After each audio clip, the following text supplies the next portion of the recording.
Desde luego, si sigue recortando la educación pública, nos va a tener enfrente. No es una ley de seguridad ciudadana para el pueblo. Hay empleos de calidad, estables y con salarios dignos. Una gran generación de jóvenes que se están formando con recursos de aquí, los están invirtiendo fuera del país.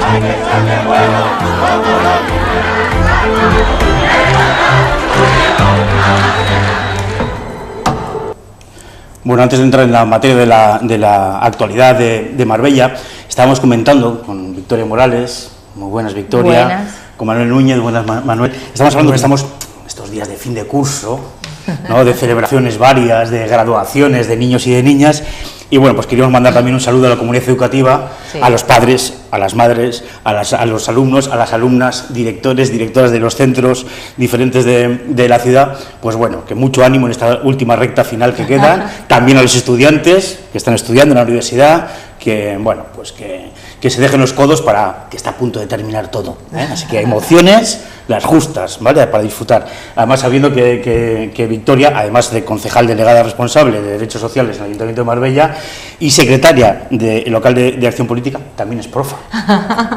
Sí, además, muchas de mis amigas también son profesores y la semana pasada estuvimos y nos invitaron a un centro educativo en San Pedro, el Miguel Hernández, que bueno, que había hecho algo especial para fin de curso, pues había vestido el Colegio de Egipto y todos sus alumnos se habían puesto a trabajar, era como un parque temático. La verdad es que la implicación del profesorado en estas actividades de fin de curso es increíble. Yo creo que es una recta final para todos los profesores y profesoras, maestros y maestras, muy dura, porque el curso se nos hace largo a todos, sí, sí, a los padres, a las madres, a los niños y a los profesores. Es verdad. Pero es verdad que es como un colofón, ¿no? Es volcarse además. Y mucha gente no lo sabe, pero los profesores y profesoras no tienen la obligación de articular estas actividades de fin de curso tan importantes que nos resultan a los padres. Bueno, pues es algo que les sale a ellos y también hacen, ¿no? Y lo contentos que se sienten los padres a disfrutar de esos finales de curso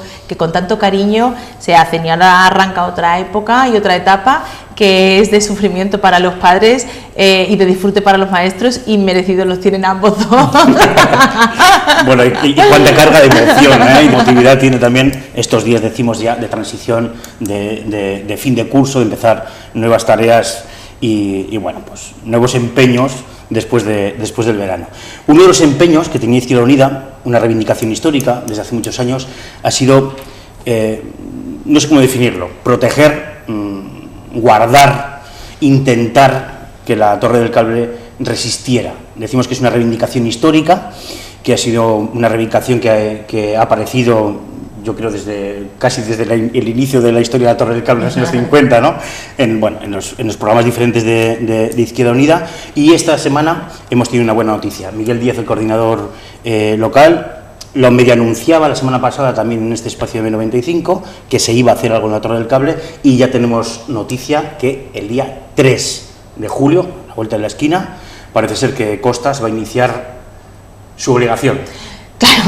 Claro, Costas devuelve a Marbella lo que nos debe. Rajoy se ha estirado muy poco, pero hemos conseguido que llegue esa reivindicación histórica de Izquierda Unida, que es el adecentamiento de una torre, que es símbolo de Marbella, que visiona y hace ver de dónde viene Marbella, pues en el ámbito laboral. Hablamos de esa torre minera, del cable, de esa memoria histórica que todos tenemos que tener y que al final es patrimonio de Marbella. Bueno, pues es verdad que es una gran noticia si se cumple. Yo sigo siendo reticente porque han sido en reiteradas ocasiones en las que el Gobierno central ha anunciado el arreglo.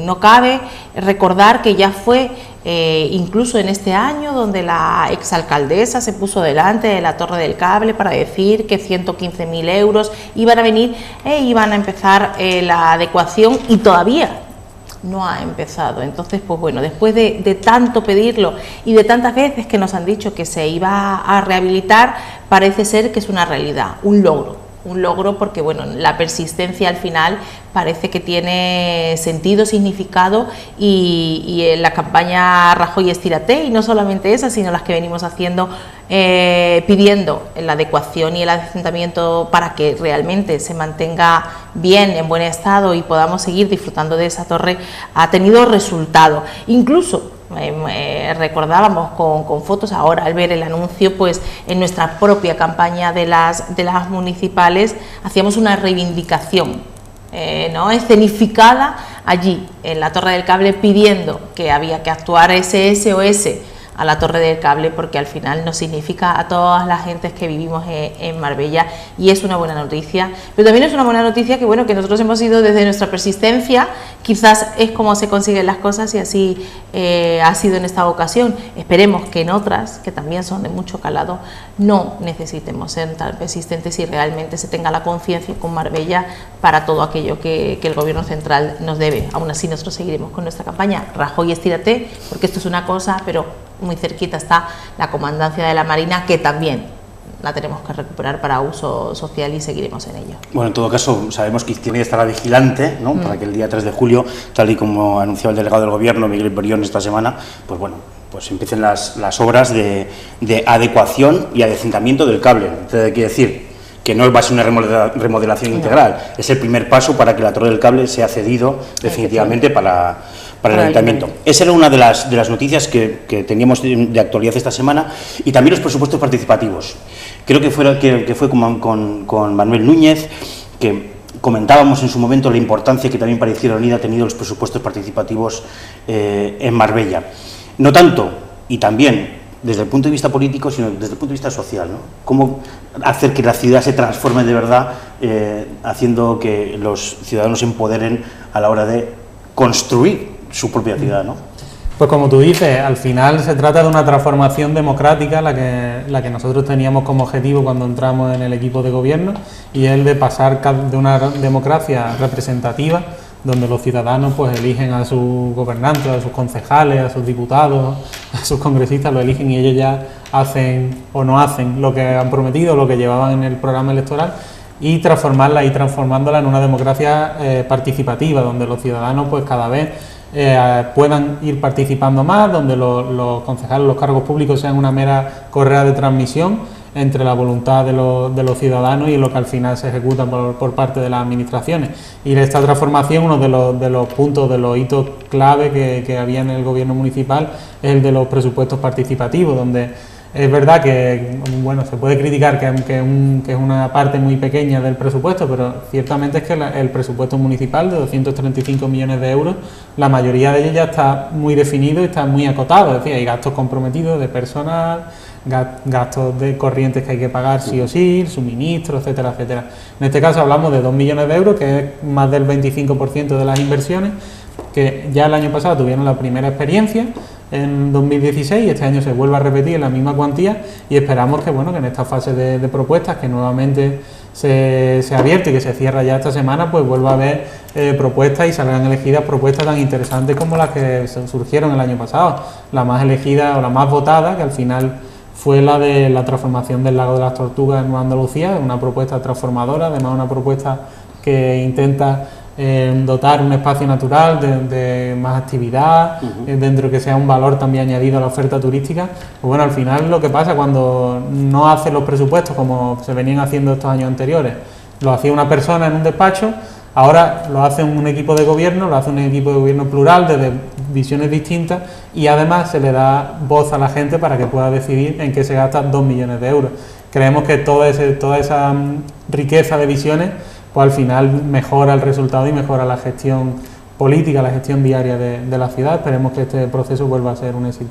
Bueno, importante participar, presentando proyectos e ideas. El día 23, viernes, termina el plazo, pero bueno, luego también se abrirá otro plazo de debate, de análisis técnico de las propuestas, de presentación de las propuestas, en fin, que es un sistema complejo pero lineal, que tiene sus pautas, tiene sus fechas, y que bueno, pues se podrán ir anunciando. Y lo que decimos importante, vecinos y vecinas de la ciudad, participar en el debate, participar en la escucha activa, y también participar, por supuesto, en la votación. Como participan también, y esto es muy interesante, que del Pleno de la Infancia y de la Adolescencia de Marbella, luego contaremos en qué consiste y qué importancia tiene para la ciudad este pleno, ha partido precisamente una idea para los presupuestos participativos, ¿no?, para incluirla. Sí, la verdad es que es muy ilusionante ver que el Consejo de Infancia y Adolescencia, un órgano de debate y de participación infantil,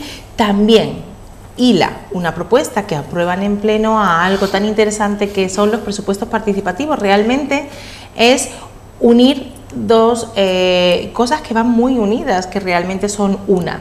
Es que hacer lo que quieren los niños y las niñas forme parte de lo que deciden los adultos y las adultas. La verdad es que es crear ciudadanía, una propuesta además muy razonable. Los consejeros y consejeras del Consejo de Infancia y Adolescencia durante todo el curso van debatiendo propuestas, van recogiendo propuestas en sus distintos centros educativos, luego tienen ese órgano de trabajo y esa mesa de trabajo donde las ponen en común, donde van filtrando cuáles son más interesantes, cuáles han tenido mejor acogida, cuáles no.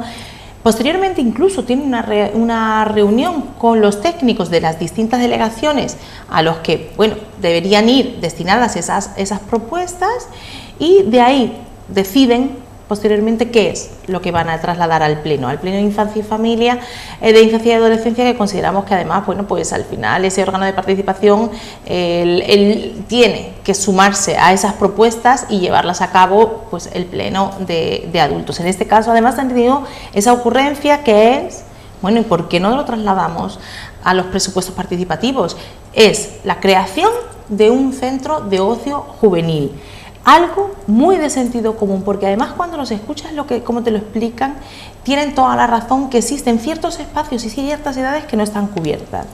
Por ejemplo, los más pequeños, los niños y niñas más pequeños, pues de 0 a 7 años, tienen cantidad de parques infantiles donde asisten y acuden con sus padres, tienen resarcimiento.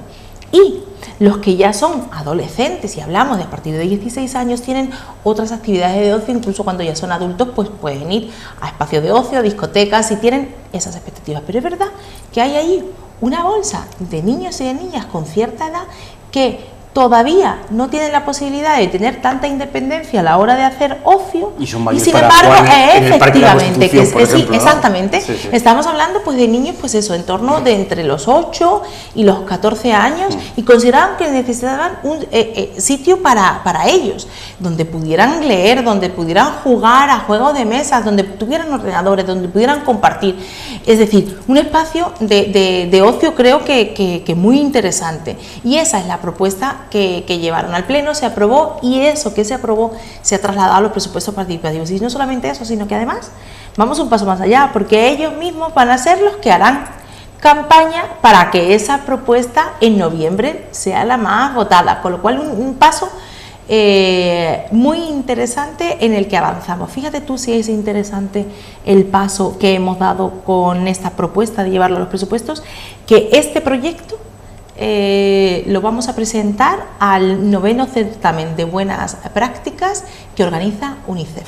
O sea, que es tan interesante que hemos considerado que un proyecto así tiene que tener visibilidad, y que otros municipios también se puedan sumar, y que todo el mundo pueda conocer que se hacen buenas prácticas en cuestión de participación infantil.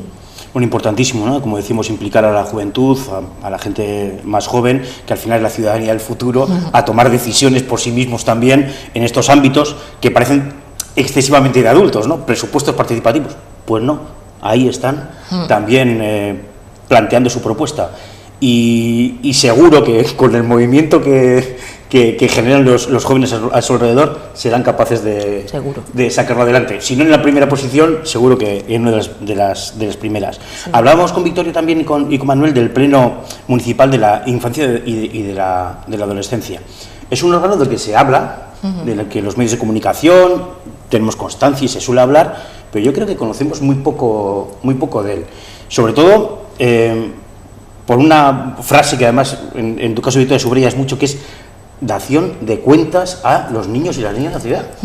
Sí. desde la corporación municipal, dar explicaciones a la gente más joven de por qué se toman determinadas decisiones, ¿no? Sí, efectivamente. El pleno de infancia, que en este caso celebramos 2 plenos de infancia y adolescencia cada curso escolar. Uno en torno al 20 de noviembre, que es el Día Internacional del Niño, y otro a la finalización del curso escolar.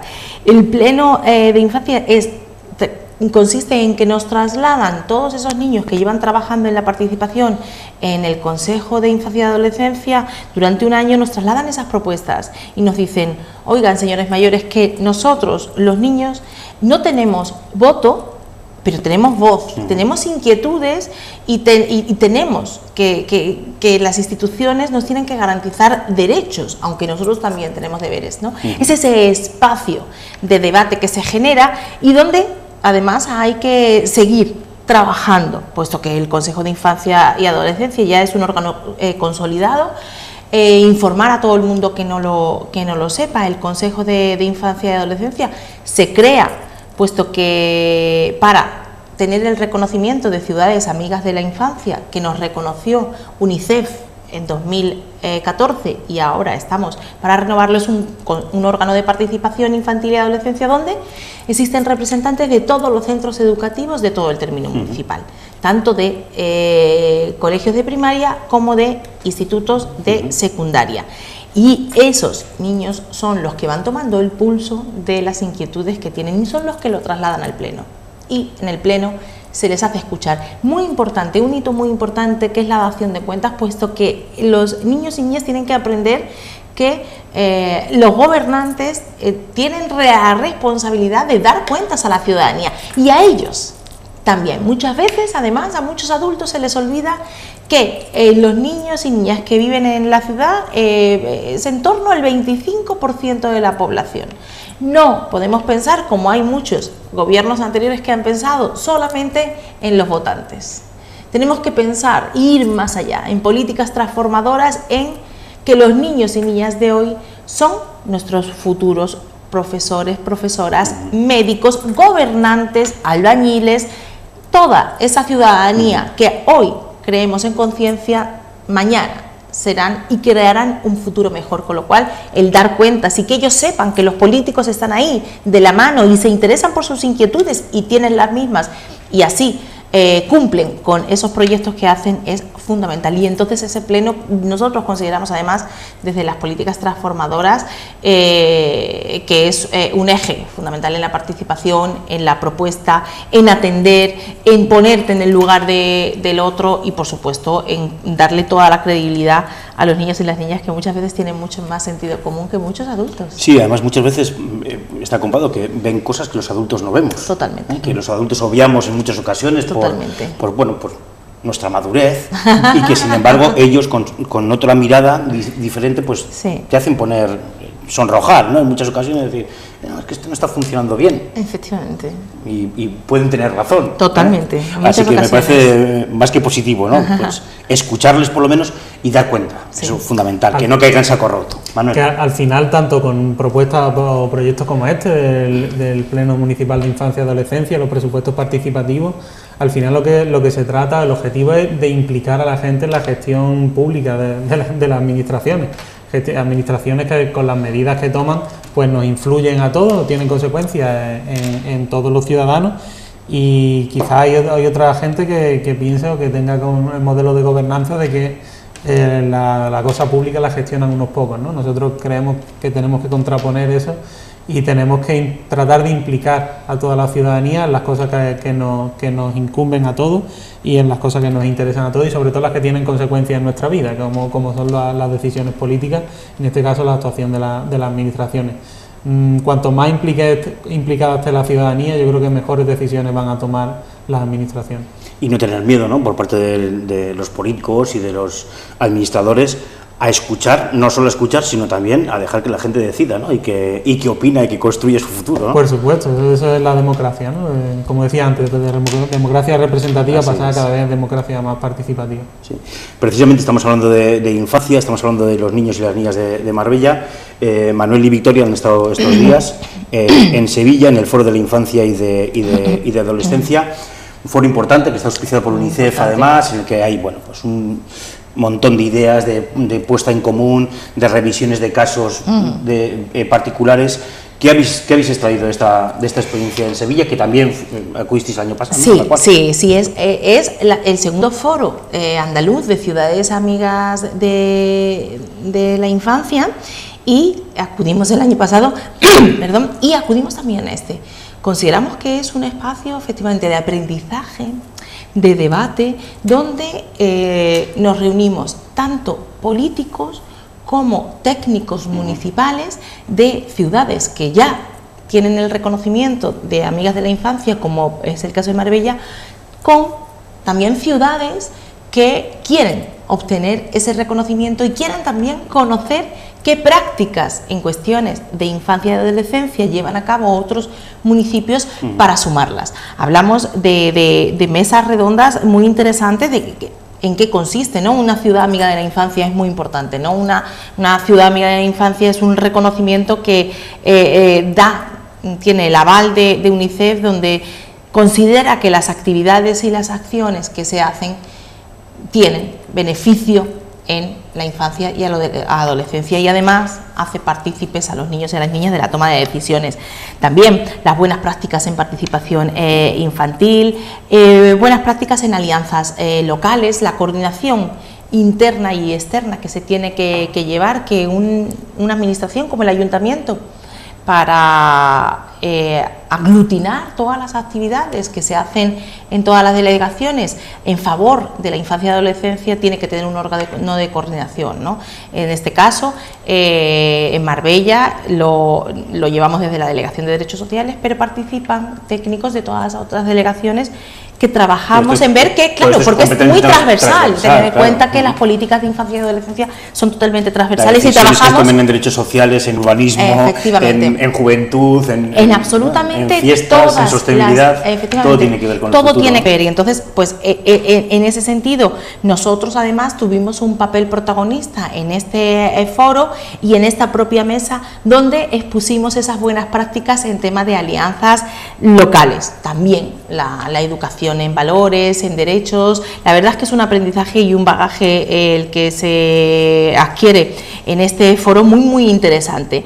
Pero para que la ciudadanía tenga conocimiento en la importancia que tiene este foro y este reconocimiento para Marbella, es que realmente somos uno de los 8 municipios elegidos como grupos motores para implementar la Agenda 2030. ¿Qué significa la Agenda 2030 de Desarrollo Sostenible? Son todas aquellas políticas globales que hay que seguir trabajando para cumplir un objetivo de tener un mundo y un desarrollo mucho más sostenible. Hablamos de objetivos como el agua, las ciudades sostenibles, el empleo digno, el garantizar también la ruptura con la desigualdad, todos esos objetivos, y cómo queremos ser a futuro. Para trabajar esos objetivos en políticas de infancia, Marbella es uno de los 8 municipios a nivel nacional elegidos para hacer y trabajar en esa agenda e implementar esa agenda. O sea que en políticas de infancia y adolescencia estamos en vanguardia, y también se demostró en el foro en el que hemos podido participar, dando ejemplo de algunas buenas prácticas, y en la propuesta que llevaremos al certamen de buenas prácticas. Hay mucho que trabajar en políticas de infancia y adolescencia, pero creo que tenemos un compromiso transformador, y además los que van a transformar la ciudad y nos van a ayudar a transformarla, lo tenemos claro que van a ser nuestros jóvenes, y para eso participar en estos foros es fundamental, y que la ciudadanía vea que estamos muy implicados en esta Victoria, ¿cuál es el reto ahora mismo de la infancia? No diré inmediato, nunca, cuando hablamos de juventud e infancia, nunca es inmediato, siempre es a medio plazo, ¿no? Sí. ¿Cuál es el reto a medio plazo que tiene la ciudad de Marbella? Hay muchos retos. Tenemos que seguir trabajando con la lucha de las desigualdades. No se nos olviden que las situaciones de crisis a quien más afectan son a los menores. En ese sentido, por ejemplo, nosotros con nuestras ayudas económicas y la mejora de las ayudas económicas estamos ayudando a romper esas brechas de desigualdad, puesto que son ayudas económicas familiares que con normalidad van destinadas a familias con menores. En ese sentido hay que seguir trabajando y es un reto seguir intentando romper con esa desigualdad también en la infancia. Pero también retos como seguir trabajando con la infancia y adolescencia en la conciencia medioambiental, que ya se está haciendo con todas esas salidas a la naturaleza que se hacen con los centros educativos y también esos trabajos que están haciendo centros educativos, incluso asociaciones de diversidad funcional, en la protección del entorno dunar, ¿no? También el conocimiento la semana pasada se entregaba precisamente a Spandem y al English College, que son los últimos que han participado a través de la Delegación de Sostenibilidad, erradicando especies invasoras, etcétera, etcétera, ¿no? O sea, exacto, son proyectos, como decimos, muy transversales, ¿no? Ahí está, y son muy a medio y a largo plazo, es modelo de ciudad. El seguir trabajando, el ponerle las gafas de la infancia y adolescencia a nuestro plan estratégico es un reto que tenemos que asumimos además desde el compromiso y tenemos que seguir trabajándolo, porque dentro del plan estratégico tiene que estar la visión de la infancia y adolescencia. Realmente qué ciudad queremos a futuro no puede hacerse sin que contemos con qué ciudad quieren a futuro nuestros niños y nuestras niñas. El plan estratégico se llama, no en vano, Marbella 2022. Efectivamente, o sea, con lo cual queda un tiene un claro. recorrido y ahí tenemos que seguir implementando. Entonces son muchos retos los que tenemos, pero es verdad que también tenemos un reto muy importante, que es la renovación del sello de Ciudad Amiga de la Infancia, que será el próximo año 2018. Esperamos que estas buenas prácticas y la consideración que tiene Ciudades Amigas de la Infancia y todo esto que estamos haciendo, como el que los propios niños hagan sus propuestas a los presupuestos participativos, sean dignos de mantener el sello de reconocimiento de Ciudades Amigas de la Infancia, con lo cual son muchos retos, pero más interesante es ver que somos capaces desde la Administración de concienciar a la ciudadanía, a los niños y a las niñas, a la participación y a la ciudadanía a que tome en consideración las opiniones de los niños y de las niñas. Hay verbos importantes: transformar, empoderar, en fin, ¿no? Que utilizamos mucho en esta mesa, en M95, y que, bueno, pues surgen a colación de estas cuestiones, ¿no? Ahora hablamos de la infancia, como también hablamos de asociaciones en muchas ocasiones, de precisamente empoderar a las asociaciones para que, bueno, digamos, tomen las riendas de su destino, ¿no? De algún modo. Este mismo mes, Manuel, se anunciaba que el Ayuntamiento va a destinar 270.000 euros a subvenciones para asociaciones con carácter social, que pueden dar hasta 25.000 euros cada asociación. ¿Cómo se articulan estas subvenciones, las convocatorias, en qué momentos estamos? Cuéntanos. Bueno, pues precisamente esta semana ha salido publicado en el Boletín Oficial de la provincia el edicto y la convocatoria, y a partir de ahora pues hay 15 días para hacer la solicitud de esta convocatoria anual de subvenciones. En este caso, bueno, el compromiso que tiene la delegación con las asociaciones pues es palpable y se materializa como cada año en la convocatoria anual, aunque nosotros es verdad que creemos que la Administración tiene una responsabilidad principal en el tema de dar respuesta, intentar dar respuesta a las necesidades sociales, y en este caso a la situación de emergencia social ya constante prácticamente que vivimos en los últimos 10 años, pero también es verdad que le damos importancia y le damos el papel que merece a las asociaciones locales, porque muchas veces, por el hecho de ser una administración, pues es una maquinaria burocrática bastante pesada, bastante lenta, donde hay situaciones que en muchas de las ocasiones no están cubiertas por otras administraciones, o donde nuestra propia administración, pues por temas de agilidad, por temas de trámite, no puede llegar. Ahí es donde tienen un papel muy importante las asociaciones, y en este caso, bueno, el objetivo que tiene la convocatoria, pues apoyar en este caso a estos colectivos, sensibilización de los problemas, la prevención de adicciones, la atención a situaciones de emergencia social. Y la cuantía de este año, que es una de las novedades que tiene la convocatoria, ha pasado de 200.000 el año 2016, fueron 113.000 en 2015, por tanto pasamos de 113.000, 200.000, y este año ascendemos hasta 270.000. Nosotros teníamos previsto ascenderla a 250.000, es decir, hacer un incremento de 50.000 euros, pero la Junta de Personal, que es el órgano de representación de los trabajadores municipales, ha decidido donar su asignación de 20.000 euros que tenía este año a esta partida presupuestaria. Por tanto, bueno, un incremento que económicamente pues creemos que es positivo para todas las asociaciones. Y también el importe máximo es otro de los cambios que tiene la convocatoria de este año, donde las asociaciones el año pasado podían optar hasta 15.000 euros como máximo, y este año pueden optar como norma general 20.000 euros, pero si eres una asociación que presenta un proyecto que es no hay otra asociación que se trabaje con el mismo colectivo, puedes optar a 25.000 euros, o si dentro de tu proyecto que presentas tienes que pagar alquiler de un local para desarrollar tu labor, pues también puedes optar a los 25.000 euros. Después, bueno, para requisitos de las entidades, tienen que ser entidades que presenten un proyecto, pero también tienen que estar registradas en el registro municipal de entidades ciudadanas, y los criterios que se van a valorar en los proyectos pues son la relevancia que presenta el proyecto, la inclusión de grupos de autoayuda, si incluye grupos de autoayuda o de voluntariado pues se valora positivamente, la repercusión que tiene para el municipio, el número de usuarios, el número de beneficiarios de las actividades, la aportación que hace la asociación. Lógicamente si hay asociaciones que hacen una aportación propia más elevada, pues eso tiene también una puntuación superior, la calidad de la programación, si incluye tareas o actividades de sensibilización, si dentro del proyecto está también contemplada la igualdad de género. Como decimos, son criterios objetivos que se establecen para valorar todos los proyectos que tengamos y escapar un poco de ese modelo que sí estaba más implantado antes, que es el modelo de los convenios nominativos. El anterior equipo de gobierno del PP sí optaba abiertamente y optaba con mucha de la cantidad presupuestaria que tenía en este apartado eran para convenios nominativos que se establecían para determinadas asociaciones, y nosotros queríamos que había que cambiar el modelo y optar mayoritariamente, salvo contadísimas excepciones, por la convocatoria abierta de subvenciones, donde todas las asociaciones pues presenten su proyecto en igualdad de condiciones, se valore técnicamente y al final los proyectos que tengan mayor aportación económica sean los que realmente en base a esos criterios pues se lo merecen.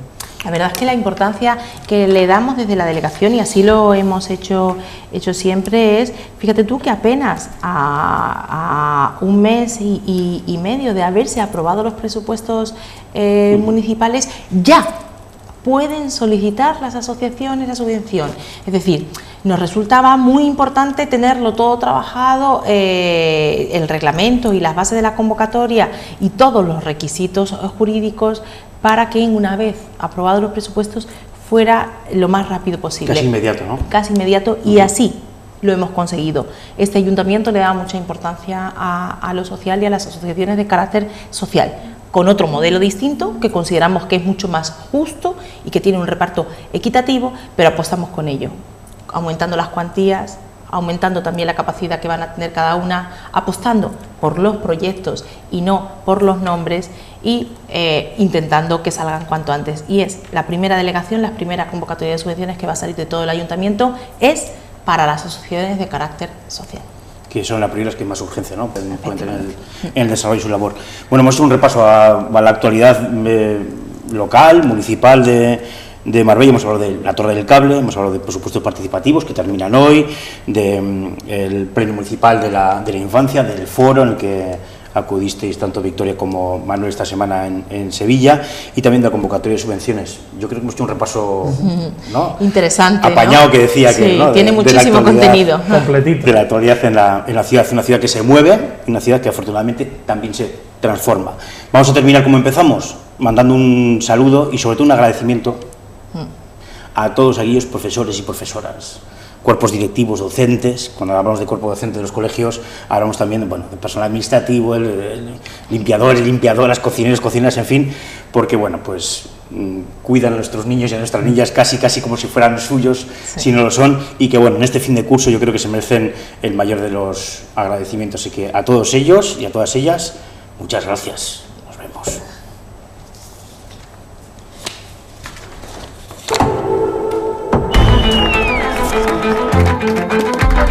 Desde luego, si sigue recortando la educación pública, nos va a tener enfrente. No es una ley de seguridad ciudadana para el pueblo.